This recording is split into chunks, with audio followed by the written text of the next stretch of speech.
In the early spring of 2023, deep within the rural outskirts of a forgotten valley in Romania, nestled between rolling hills and ancient forests, lay the quiet, almost invisible village of Cernova.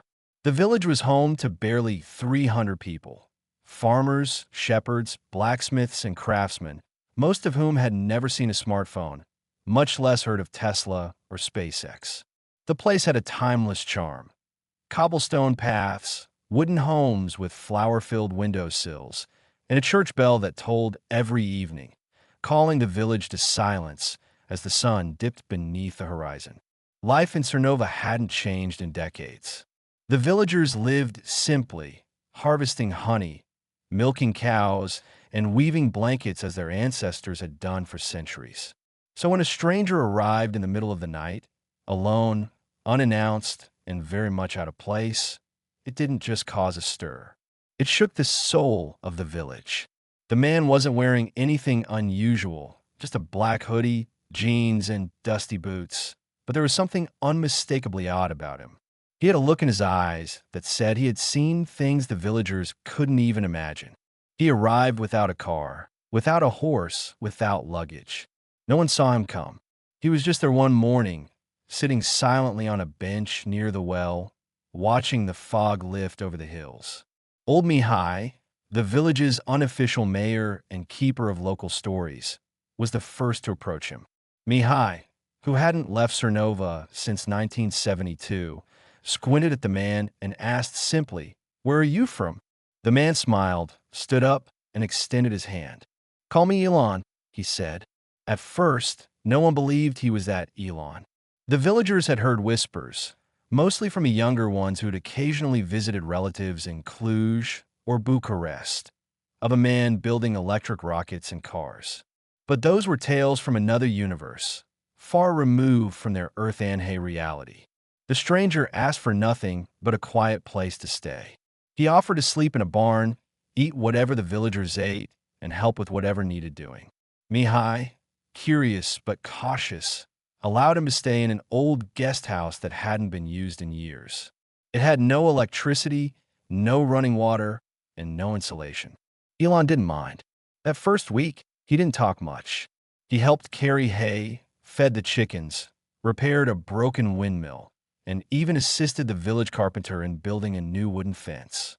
He listened more than he spoke, nodding politely to stories of wolf sightings, haunted wells, and the time a fox stole an entire turkey right off a roasting spit. Then, strange things started happening.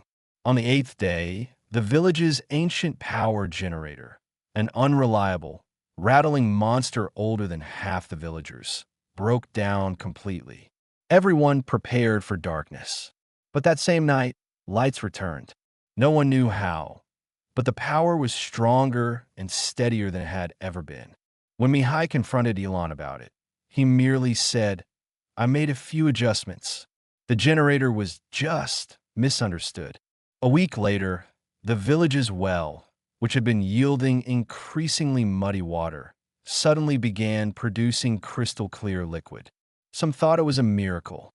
Others suspected witchcraft. Elon said only, "Clean water is a right, not a privilege." By then, word had begun to spread. Nearby villagers heard rumors of a strange foreigner performing small miracles in Cernova. But it wasn't until a local boy named Stefan, born mute, suddenly began to speak after spending an afternoon in the fields with Elon, that the stories became legend. No one knew what had been said between them. Stefan just returned at sunset, walked into his mother's kitchen, and said, "I'm hungry." His mother dropped a bowl. It shattered, but no one noticed. From that day on, Elon was no longer a stranger. The villagers called him Domnul Siu Mani de Lumina, the man with hands of light. They asked him questions about the stars, the future, machines, and cities made of glass.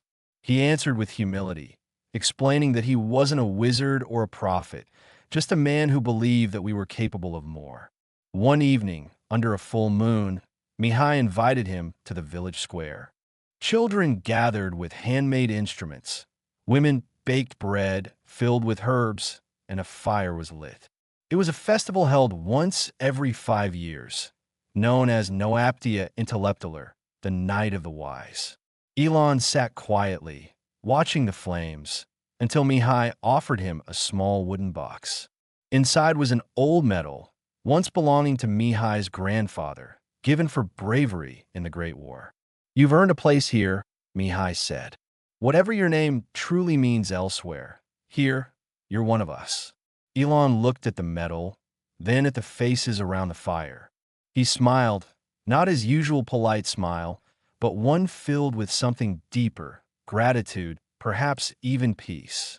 The next morning, he was gone. No one saw him leave. The guest house was clean, the bed made. On the table sat a note, written in Romanian. "The future isn't in machines. It's in people like you." But that wasn't the end. 2 months later, a strange package arrived in Cernova. It was delivered by a small electric drone, something the villagers had never seen before.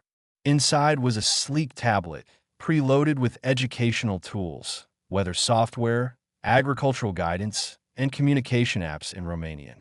Along with it came solar panels and rechargeable batteries, enough to power the entire village indefinitely.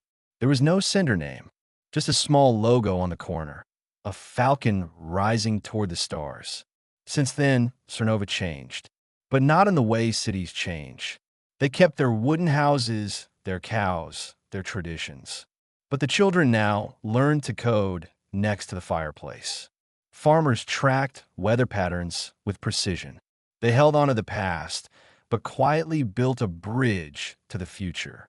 And though Elon Musk was never seen again in those hills, some swear they still spot him sometimes at twilight, walking between the trees, hands in his pockets, watching the village from a distance. Others believe he was never real, just a story that grew too big, too bright to contain.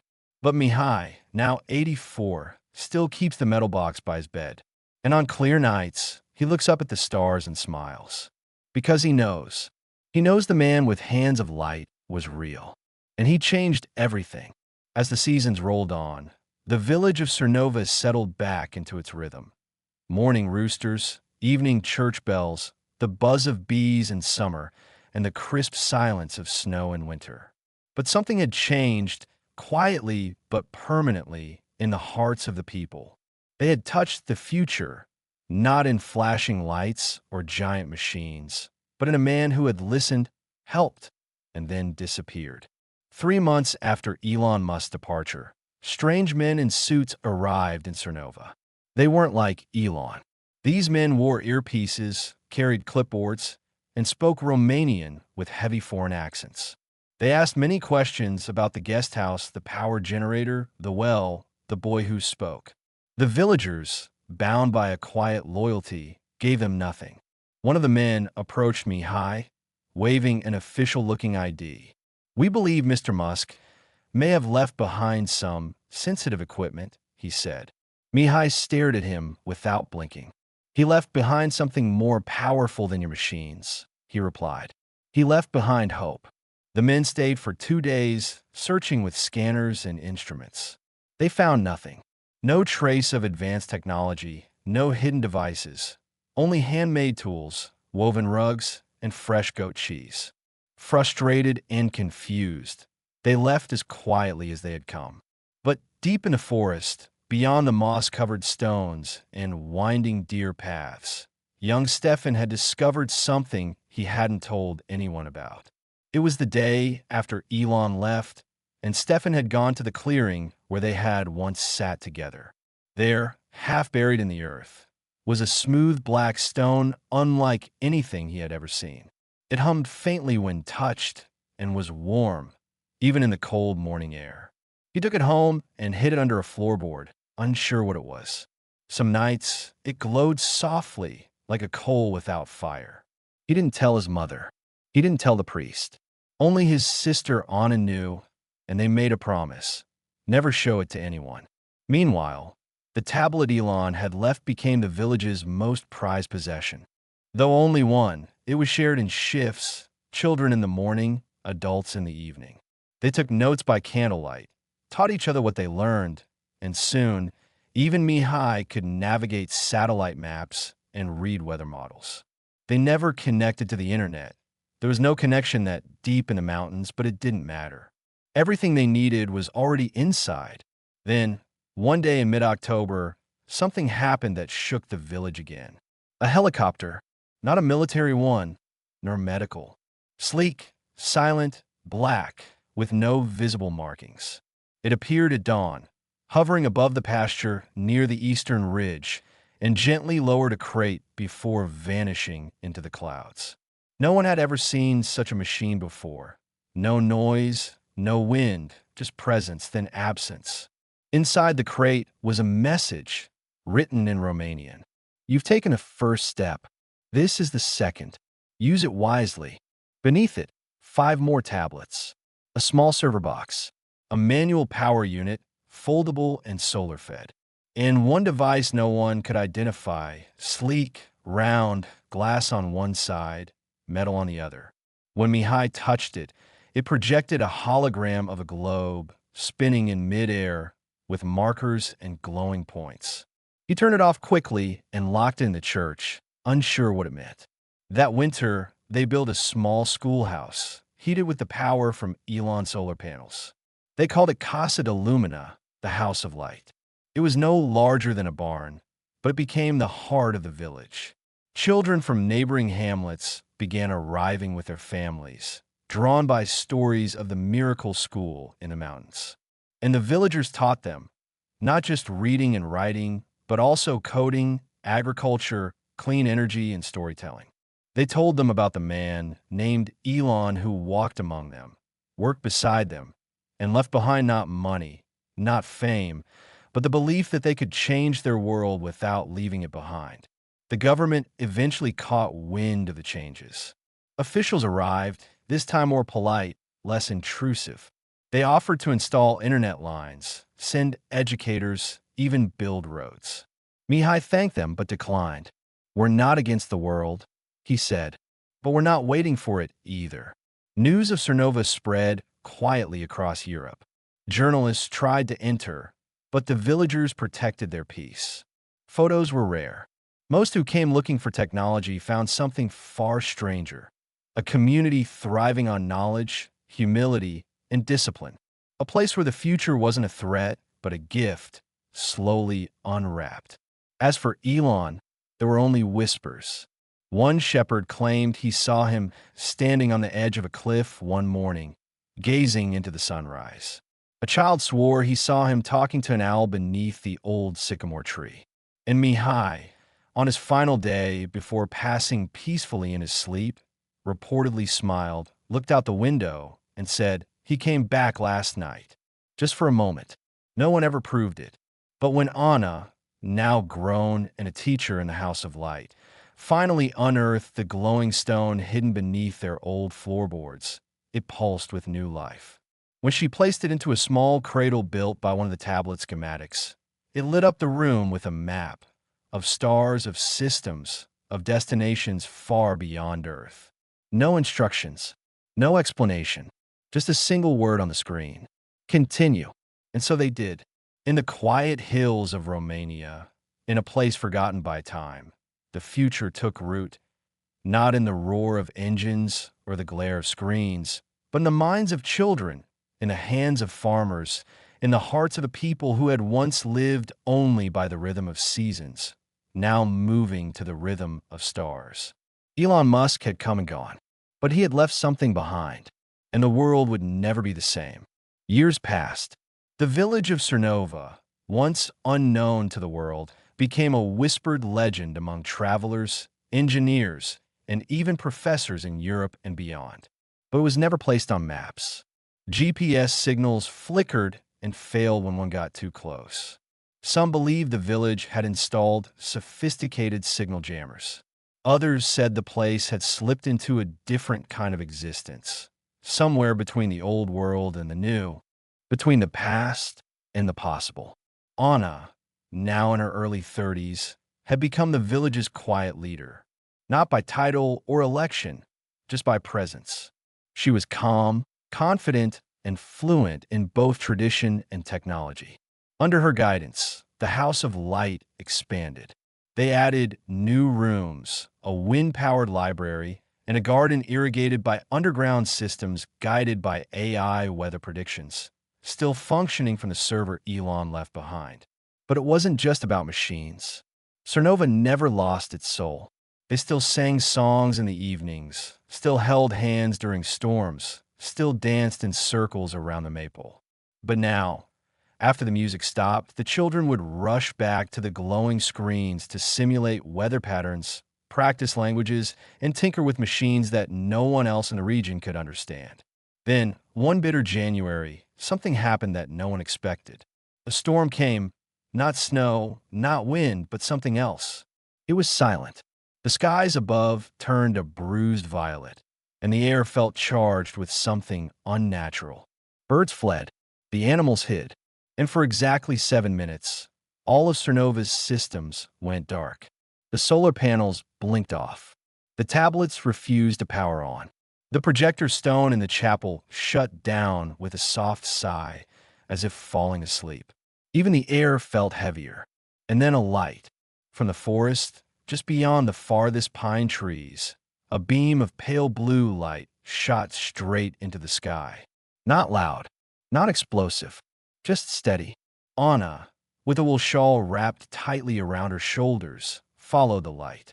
So did others. Stefan, now a young man, his sister Maria, the village healer Ilinka, and dozens more.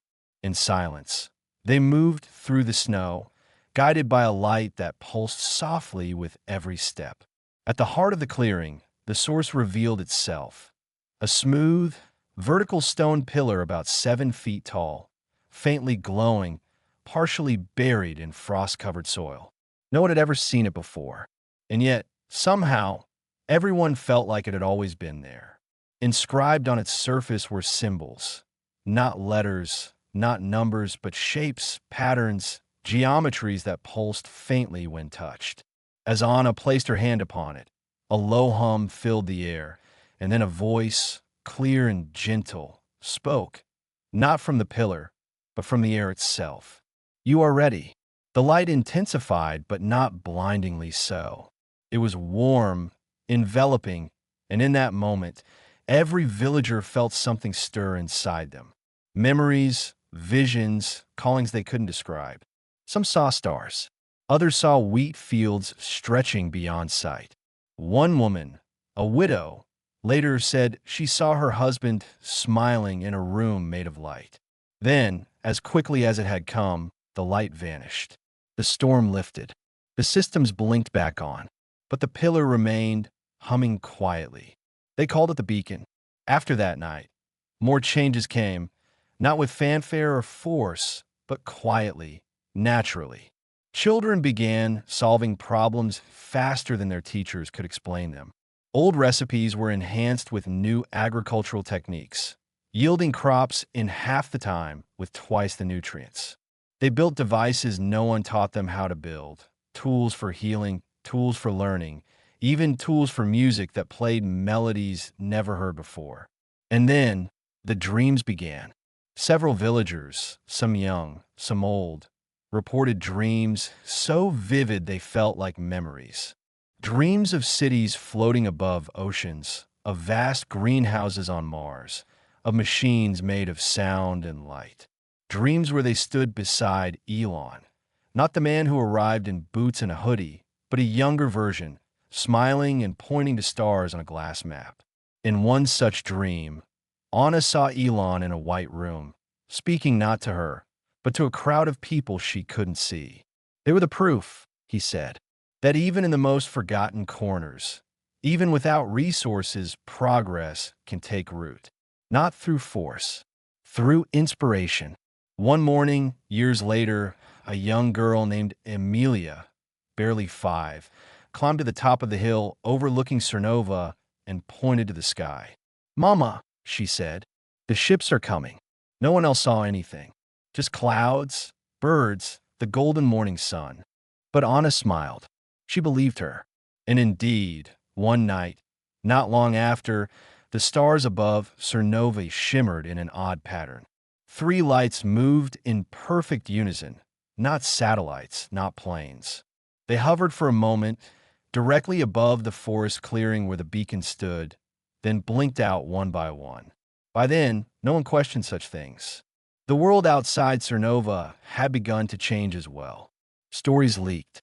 A tech blogger from Germany, who stumbled upon a villager in Cluj, wrote a post titled "The Romanian Village That Invented the Future." It was dismissed as myth, conspiracy, or clickbait. Still, the curious came. Some found Cernova. Most didn't.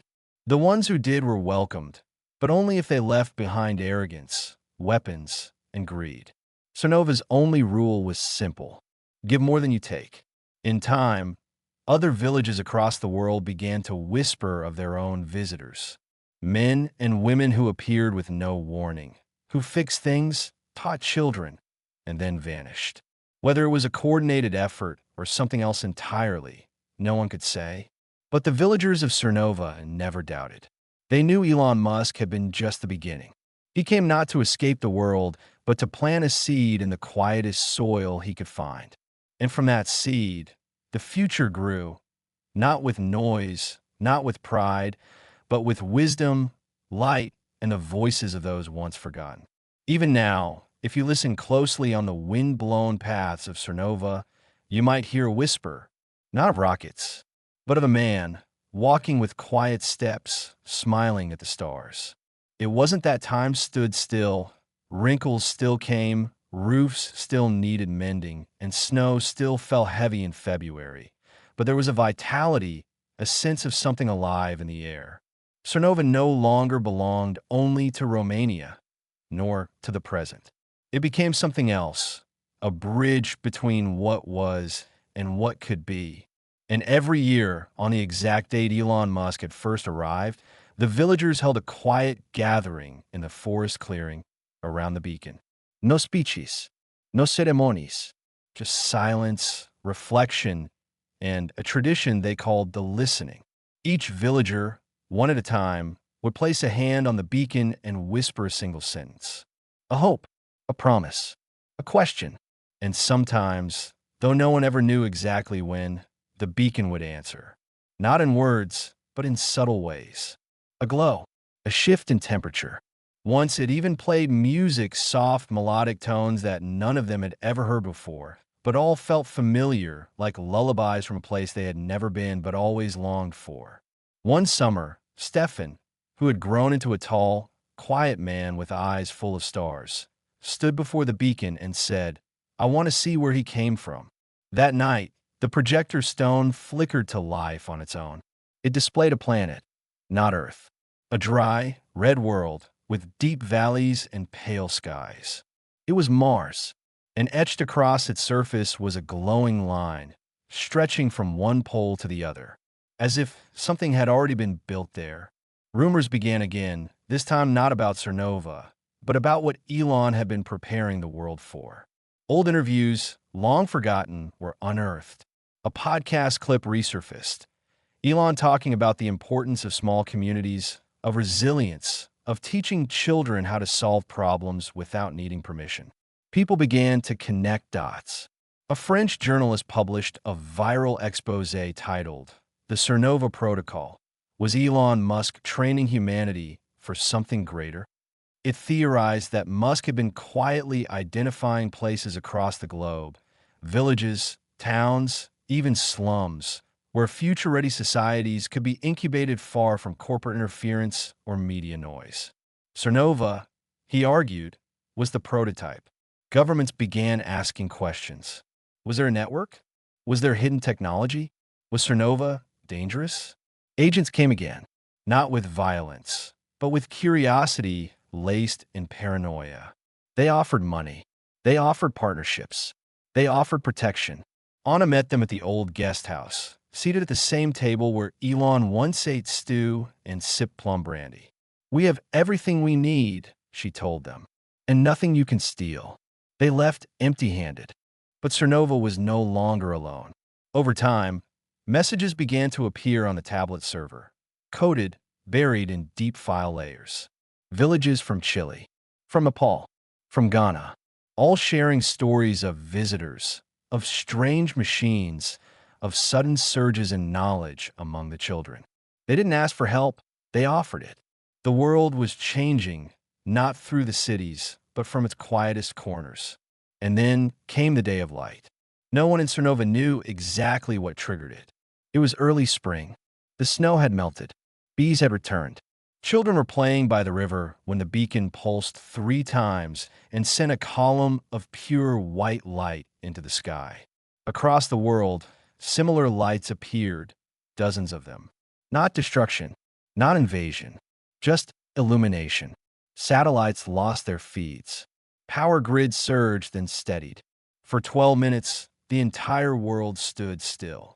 Not one gun was fired. Not one bomb dropped. Not one plane crashed. It was as if everything had paused to listen. When it ended, no one had died. But everyone remembered. The lights vanished, leaving no damage, no explanation, only a feeling, a certainty that something immense had shifted. Back in Cernova, Anna walked to the beacon, followed by hundreds. The beacon had changed, its surface now engraved with thousands of tiny star-like symbols. She placed her hand on it. It was warm. The voice returned. The world has seen your light. Now show them the way. From that day, Cernova quietly opened itself to those who truly sought learning. Not fame, not fortune. The village became a sanctuary for thinkers, creators, problem solvers. People who had no place in the frantic noise of modern life, but who still wanted to make things better. They came to sit under the trees, to draw water from the old well, to code beside children, to learn how to grow tomatoes in the winter and power homes without a wire. The children of Cernova, those born after Elon's visit, grew into something new. They spoke multiple languages without formal lessons. They solved equations by instinct. They dreamed in symbols and saw patterns others missed. Some called them prodigies. Some said they were the next phase of humanity. But Anna always smiled and said, "They're just curious." Years later, when Anna was old and the school had grown into a university-like haven hidden in the mountains, she wrote a letter. She sealed it in a capsule and placed it beside the beacon, where no one would open it until the right time. She died peacefully that winter. In spring, the capsule opened itself. Inside was a single sentence. He came not to lead us, but to remind us that we could lead ourselves. And so the legacy of Elon Musk continued, not through empires, rockets, or monuments, but through a village that had once been forgotten, now quietly guiding the world back to wisdom. If you ever find yourself lost in the Carpathians, and the sky above you suddenly glows without a source, follow it. You might just find Cernova, and you might understand what the locals saw that left them truly speechless. Years later, long after Anna's passing and the beacon's last known signal, the story of Cernova had drifted into legend. Professors debated it. Filmmakers pitched stories about it. Governments denied ever hearing of it. And yet, certain maps, old, hand-drawn, weather-worn, continued to pass through the hands of quiet wanderers, pointing not to a location, but to a feeling. Cernova had never advertised itself. It didn't need to. The right people always found it. One of those was a boy named Luca. He was just 16, from a coastal town far away, and he arrived with nothing but a small backpack, worn shoes, and a question. Is this the place where the man with the rockets came? No one answered him directly. But an old man, Stefan, now gray and slow, took him by the hand and walked him up the forest path. At the top, in the clearing where the beacon had once stood tall and glowing, there was now only soft grass and wildflowers. No monument, no machines, just a quiet wind and a gentle sun. Lucas stood still, disappointed. "This is it?" he asked. Stefan smiled, knelt down, and placed his palm against the ground. "Just because you can't see it," he said, "doesn't mean it's gone." Luca copied him, and when his hand touched the earth, he felt it. Not a vibration, not a sound, but a knowing. In his mind, a thought bloomed. "You are the next." He looked up at Stefan, whose eyes were full of tears. And in that moment, Luca understood what everyone in Cernova had come to understand over the decades. Elon Musk hadn't come to change the world by himself. He came to plant the truth where no one would look for it, in silence, in kindness, in forgotten places. He came to remind humanity that greatness doesn't arrive with applause or cameras, but with humility, vision, and the courage to give instead of take. The world outside continued spinning, full of noise and speed. But in Cernova, the light remained, quiet, eternal, and ready for the next soul who would come not seeking fame, but purpose. And that was the real miracle. That was what the locals saw. And that was why they were speechless.